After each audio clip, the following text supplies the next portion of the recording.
Good morning, boys. Well, it is a frigid day here.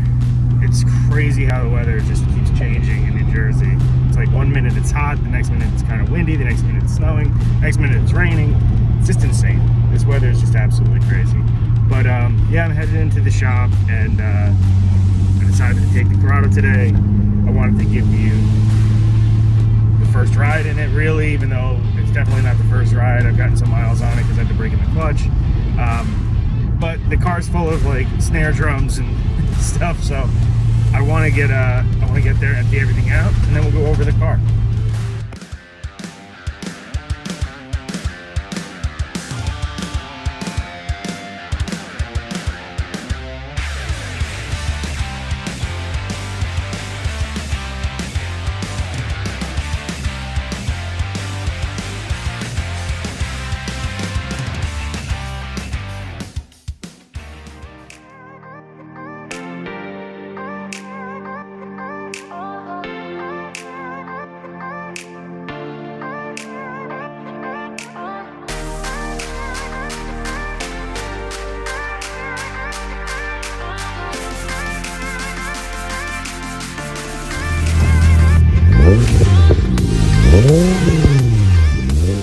Okay, so we're back in the warm weather, and by warm weather, I mean controlled temperature.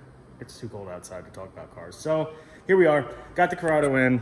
I just wanted to show you guys, this is the final iteration of the Corrado, and I'm really happy with it. We got the new intake manifold on. This is the 2.9, a true, it's not a clone, which is cool. They're rare. 2.9 throttle body, and then I just had the valve cover powder coated, and I just like how it kind of like keeps this. It would be cool if we could get one that's just in a slightly better shape. It's still really good shape. Turn 2 intake, we have already gone over that stuff. So it makes all the right noises now. It runs really strong. I feel like it runs better than it did before. The reason well, when all this was going on, Malcolm was able to pull the head off. If you remember from the last video, if you were watching, the head was leaking. The head was decked. It was a brand new Schimmel head, brand new, rebuilt, not brand new, but built by Schimmel. And the block was not decked. So, you know, when we were putting it together, Malcolm looked at the block and it looked fine. There was nothing, you know, out of the ordinary about it. Did have some pitting and rotting. And unfortunately, that was enough where with the metal head gasket, you really do need 2 super flat surfaces for that to seal properly. We could have taken a chance and used copper seal on it. I've never used it. Malcolm's never used it. I've heard that it sometimes works. It wasn't worth him taking the head off, putting the head back on with that head gasket with the copper on it, and it didn't work. So we just went with the fiber stock head gasket again. So when I said done, I meant there might be a possibility that in the near future, I end up picking up a block that is in better shape, redone, you know, new pistons, new rings, new rods, the whole bit, just a rebuilt motor, refreshed, rebuilt. I don't know what, you know, I don't want to go absolutely crazy, but it would just be nice to know that this car is going to live for quite some time. And it probably will the way that it is. We've already done a whole lot to it, as you know. The head, we did the cams, we did the, you know, we also threw the high flow cat on it. It just does feel a little bit better, sound a little bit better. Everything about this car now just feels stronger and better. So let's take this thing out for a drive. I got to go get this car aligned. It hasn't been aligned since Malcolm put the steering rack in, just because I haven't driven it a ton and it really just needs to go. So let's take it for a drive while I'm headed over there. I'll let you guys hear what it sounds like, what it feels like. I'm pretty excited about this. It's going to be awesome.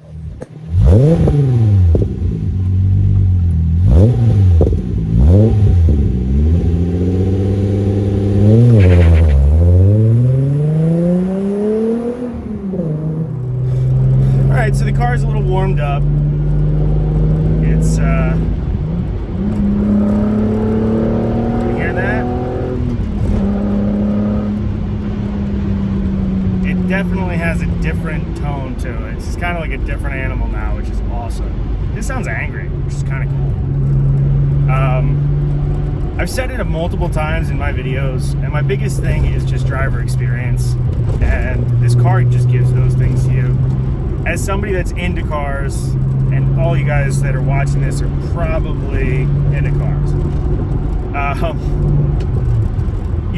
certain people want certain things. Some people want huge horsepower, or they think they want huge horsepower, and they get into that rabbit hole. Now every build that I do is a rabbit hole, it seems like. There's no like stop for me. It's like I want to take things to the next level, and not necessarily the next level that people think. I'm not like talking SEMA builds. I'm not talking about like crazy horsepowers or show cars or something like that. What I'm looking for is just simplicity and almost perfection, in the sense of like making a car as good as it could be from the factory. If it was just, you know, if they didn't have as many limitations as far as price point, as far as EPA, whatever you want to say, you know what I mean? So it's just one of those things where you can build a car that's really, really good without going insane aftermarket, you know? So the majority of this car at this point is still somewhat stock. I mean, you know, it's got obviously aftermarket. I apologize, there's speed bumps all around here. Suspension, obviously, aftermarket coilovers. Clutch, aftermarket, but is there really not an aftermarket clutch? You know, flywheel, aftermarket, exhaust, downpipe, catalytic converter, all that stuff obviously is, but it's just so good now. And you wouldn't really know it by looking at it. You'd be like, oh, it's just a Corrado, you know? But it just sounds so good. The way that it revs up now is so much better than it was. We still have a little bit of an issue where you come to a stop. Now, right now, it's fine. There's nothing wrong with it, and it's up to temperature. But when it starts getting warmer, it starts dropping idle, almost like dips down. The opposite of when you go OBD2, when you have that idle hang. I don't know. It's just, you know, other than that, this car is so enjoyable to drive. I've been driving it more and more. Something that I really built this car to do to begin with. All right, that is my second experience in the past couple months that's just been absolutely miserable at these big chain service places, I guess you could call them. 2 different places, same experience. Long waits, seems like they're just wasting a lot of time, not really working all that hard. It is what it is. That's my rant. I was kind of in a pinch, couldn't go to the normal spot to get the alignment, and I really didn't want to drive this thing anymore on that crooked alignment from when we replaced the steering rack. So that's pretty much it. You know, I just wanted to show you guys, go over everything. I was thinking about possibly in the near future doing a video and a breakdown of the cost, just so you know exactly what you're getting yourself into if you want to do something exactly like this, which again is just a simple all motor build, I guess, but you know, it takes a little bit of time. You gotta have some contacts. You gotta be able to hunt down the parts. Like this 2.9 intake manifold, you can find clones, and what they do is they cut the back out and actually open up the bottom portion of it.